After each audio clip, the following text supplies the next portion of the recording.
To learn about the off-grid lifestyle and to be inspired to live your dreams, click subscribe so you don't miss anything. Hit the bell notification. So as you know, yesterday we went out and got some firewood from this lady. Got a bunch of it here and a whole truckload.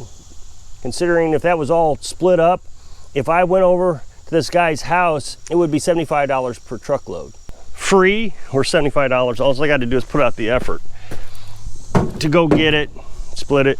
Now, of course, he's got a gas power splitter, so I'm sure it's quicker for him. And the problem is me going out and doing this means I have to talk to people. I'm just not a people person. I've always struggled with it. I've ran my own companies. I've been a manager of organizations, and still yet today, I still struggle with talking to people and working with people. The other day I made a video. I was talking about this mortgage, well, it was actually a renter's moratorium. And I suggested that people really need to start worrying about the rent, because regardless of when it expires, people are still going to owe money, or they're going to be homeless, or they're going to get evicted, whatever the case is.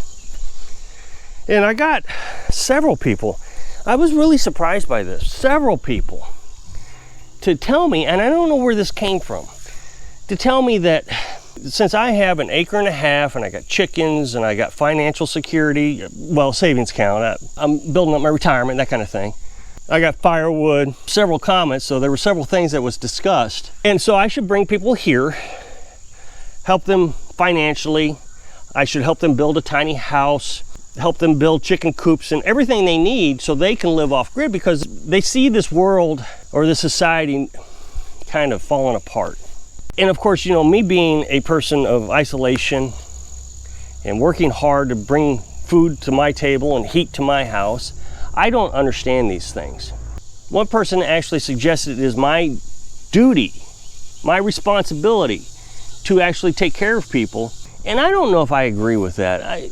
And I would like your opinion. Let me know if you think that people should just give away their stuff. Let me know, or tell me if you agree with me. Tell me if you think, no, people need to learn how to do things and then do it on their own. But I don't agree. I don't think that I should just be handing things out.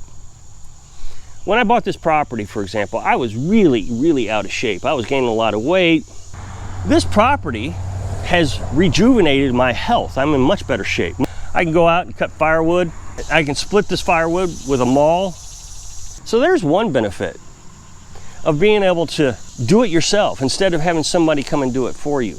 Building a tiny house, that was a huge experience for me. I've never built a house. I mean, I've built some porches and different things, but I've never built a house. And I did it all myself. I had to learn how to do it. I had to work on it. I built the rafters. It was a great experience, and I'm very proud of it. And I don't think you get the same kind of pride when you buy something. You buy a house, there's no way you got the pride for it. I know that when I buy a truck, oh, I like it for a little while, but there is nothing better than building something, fixing something. I just love fixing things, because the end result, it's yours. Tim Taylor on Tool Time, that 90s show, it's not really yours unless you build it yourself. That's what he used to say. Firewood. I've talked about this a lot. I don't even know how to explain it, but there is a real satisfaction to having it. There is a certain pride to coming out here and just staring at the firewood. Just a real pride to it. Knowing where each log came from. There's walnut, there's oak. I know where the oak came from. I know where the walnut came from. In my opinion, there's something to a hand up and not a hand out. You give somebody a hand out, then they'll need another handout later. I had a neighbor was trying to improve themselves, rented a house, bought a vehicle, got a job. Over time, they started coming over. Can you help us out? We need $10 for this. We need gas. And before you knew it, I was giving them $100. They didn't want to do it anymore. They quit their jobs, and finally, I just gave up on them. I was trying to help them, but I was helping them the wrong way. And it's almost like your kids. You have to push them out. You have to say, okay, you got to learn how to do this. You got to get out of the house. You got to get a job. You got to learn how to drive. And so that's what my YouTube channel, I think, is trying to do, is teach folks how to do things. Teach them that there are ways to find out information. that you can build a tiny house even if you've never done it before. Somebody said, I couldn't do that, I've never built a tiny house. I didn't either. I've never worked construction. I'm better at mechanics than I am carpentry. Just like the old adage, give a person a fish, you feed them for a day. You teach a person how to fish, you feed them for a lifetime. So today I'm going to go get some firewood. And what you do is you get on Free Stuff app, download it on your phone. Eventually you're going to get something that you're going to find useful. Firewood. You and I are going to go and get some more firewood.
So I got the truck unloaded again. I guess that's a 2/3 of a cord plus what we got last week. That's going to be another third. So this is going to be full cord now. So that'll need split. I still got to cut a lot of this, like this log right here. I'll have to cut that in half and then we'll get it all split. Stuff doesn't want to split with the splitting maul, so we'll have to use the manual log splitter. Now, of course, it'd go a lot faster if we had a gas-powered log splitter, but we've decided not to get one until we get a little older maybe. So we're quite happy with the physical activity of it all. Carolyn and I was doing some calculations on the way home from picking up this firewood. It kind of brings me back to what I was saying earlier in the video about just giving this stuff away. So guy down the road charges $75 a load, so that's 2 loads. That minus the gas, we used about a quarter tank of gas between the 2 trips. So that's going to be $12 or so. So Carolyn figured it up to be about $135. I didn't actually check the math, so I'm sure somebody's going to say, no, you did that. Anyway, so about $135 roughly is what that would have cost to buy. Now, we did it 1 load in 4 hours, like I said, with a gas log splitter. So, I mean, if you take that into consideration, $15 an hour, I think we're probably at somewhere around there, $15, $20 an hour is what I would have gotten paid to do that if you do the math. I'm not understanding why I want to give all this hard labor away. First of all, we got the wear and tear on the truck. We got the chainsaw wear and tear. I ripped a pair of pants, which I know doesn't seem like a lot, but that's something that's going to have to be replaced based on this job. Carolyn might be able to patch that, but you get the idea. My shirt, showing you my shirt, is just completely full of sweat. This was not an easy job. It takes some effort. So in order to take care of someone else and myself, that would be 8 hours labor time. Half for them, half for me. Now, again, I'm not sure what I'm getting out of this bargain of me taking care of somebody else. Don't get me wrong, I understand charity. My sister was handicapped, severely handicapped. She didn't grow past 3 foot tall. She broke bones very easily. She never walked. I remember one time I was playing tug of war with her with a straw, and I broke her arm when I tugged too hard. So that tells you the kind of disability she had. She had osteogenesis imperfecta. So I understand charity. I understand that if you're helpless, then maybe I could do some charity work for you. And I'm all for that, I get that. But to just hand over labor because you feel that I have an advantage over you, I'm not even sure why I'm doing this. That's what's so confusing. I'm not sure why. I just want to hand off a piece of my property, help them build a tiny house, give them food, give them firewood. And the thing is once they get into it, the probability of them saying, you know what, this isn't the life for me. Why would I want to live in a little bitty house? Rob, build me something bigger. Is that what they're going to say? I don't know. Of course, now getting up in the middle of the night, throwing an extra log in the fire, is that something they're going to do, or is that something I'm going to do? So if they have to do that, they'll probably get tired of that. You know, you have to restrict the amount of water you use. You have to start canning food. Are they going to do that, or do I have to can their food? I mean, I don't know. So is this me completely taking care of them, or do they take over at some point once they have all the resources they need?